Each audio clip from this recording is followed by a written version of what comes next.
Madhya Pradesh police में sub inspector बनने का सपना देख रहे युवाओं के लिए एक बड़ी खबर आ रही है। लंबे इंतजार के बाद आखिरकार राज्य सरकार ने एसआई भर्ती का नोटिफिकेशन जारी तो कर दिया, लेकिन सवाल अब ये है कि 8 साल के बाद आई भर्ती में सिर्फ 500 पद क्यों? क्या राज्य में सब इंस्पेक्टर के पदों की कमी नहीं है? और क्या ये भर्ती बेरोजगार युवाओं की उम्मीदों पर खरी उतरेगी या नहीं? और क्या नया एग्जाम पैटर्न युवाओं के लिए और मुश्किल साबित होगा? जानेंगे ये सभी सवाल आज की इस रिपोर्ट में। नमस्कार, आपने देखना शुरू कर दिया है मध्य प्रदेश का सबसे बड़ा digital news network public time Madhya Pradesh समाचार, और मैं हूं आपके साथ आयुष शुक्ला। एमपी कर्मचारी चयन मंडल यानी एमपीईएसबी ने अक्टूबर 2025 में sub inspector, assistant sub inspector और सूबेदार के कुल 500 पदों के लिए नोटिफिकेशन जारी किया है। आवेदन की प्रक्रिया 27 अक्टूबर से 10 नवंबर 2025 तक चलेगी और परीक्षा की संभावित तारीख 9 जनवरी 2026 तय की गई है। सब इंस्पेक्टर जीडी एसएएफ में 95 पद, सब इंस्पेक्टर जीडी अन्य विभाग में 377 पद और सूबेदार पर 28 पद, यानी कुल मिलाकर 500 पद, जबकि पुलिस विभाग में हजारों पद अभी भी खाली हैं।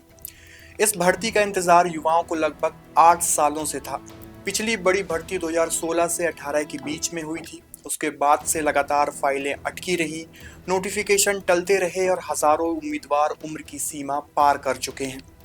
राज्य के पुलिस बल में कुल मंजूर पदों और वास्तविक तैनाती के बीच काफी बड़ा अंतर है। सरकारी आंकड़ों के मुताबिक मध्य प्रदेश पुलिस में सेक्शन स्ट्रेंथ के मुताबिक 18% कमी पदों पर बनी हुई है। अधिकारी स्तर पर यह कमी करीब 23% बताई जाती है, यानी जरूरत 10,000 की है लेकिन भर्ती केवल 500 की। तो सवाल उठता है कि जब पुलिस विभाग में स्टाफ की भारी कमी है तो सरकार ने सिर्फ 500 पद ही क्यों निकाले? सूत्रों और सरकारी दस्तावेजों के अनुसार इसके पीछे कई वजह हैं। सबसे पहली वजह है कानूनी अड़चनें। ओबीसी आरक्षण बढ़ाने के लिए फैसले के बाद कोर्ट में कई केस पेंडिंग रहे, जिससे भर्तियों पर रोक लगी रही। दूसरी बात है प्रशासनिक देरी। गृह विभाग और भर्ती बोर्ड के बीच ड्राफ्ट फाइलें महीनों तक अटकी रही। वित्तीय मंजूरी भी इस समस्या का मेन कारण है।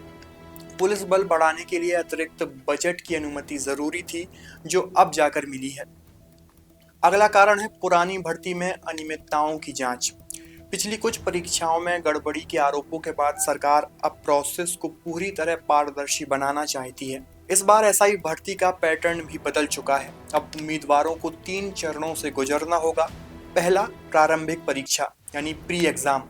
इस चरण में वस्तुनिष्ठ प्रश्न यानी ऑब्जेक्टिव टाइप प्रश्न होंगे। दूसरा चरण आता है मुख्य परीक्षा यानी मेंस एग्जाम। इसमें विषयवार पेपर होंगे, जैसे कि सामान्य ज्ञान, कानून, हिंदी और अंग्रेजी। और तीसरा चरण आता है साक्षात्कार यानी इंटरव्यू और शारीरिक दक्षता यानी फिजिकल। दोनों चरणों में उम्मीदवार की फिटनेस और व्यक्तित्व की जांच की जाएगी। यानी एमपीएसआई अब सिर्फ एक परीक्षा नहीं बल्कि प्री, मेंस प्लस इंटरव्यू के बाद ही चयन होगा। कई अभ्यर्थी इसे कठिन लेकिन पारदर्शी प्रक्रिया मान रहे हैं। इस भर्ती की घोषणा के बाद युवाओं में राहत तो दिखी है, लेकिन साथ ही निराशा भी हाथ लगी। कई उम्मीदवार सोशल मीडिया पर कह रहे हैं कि 8 साल बाद भर्ती आई है, पर इतने कम पद से क्या होगा। कुछ मांग कर रहे हैं कि सरकारी भर्ती को सालाना चक्र में लाया जाए, ताकि उम्र पार करने वाले युवाओं को भी मौका मिले।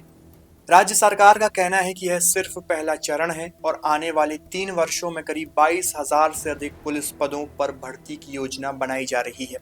यानी ये 500 पद एक शुरुआत माने जा सकते हैं। विशेषज्ञों का कहना है कि राज्य में पुलिस जनसंख्या अनुपात अभी भी राष्ट्रीय औसत से कम है, इसलिए हर 2-3 साल में नियमित भर्ती की जरूरत है, ताकि फोर्स में युवा और प्रशिक्षित अफसर बने रहें।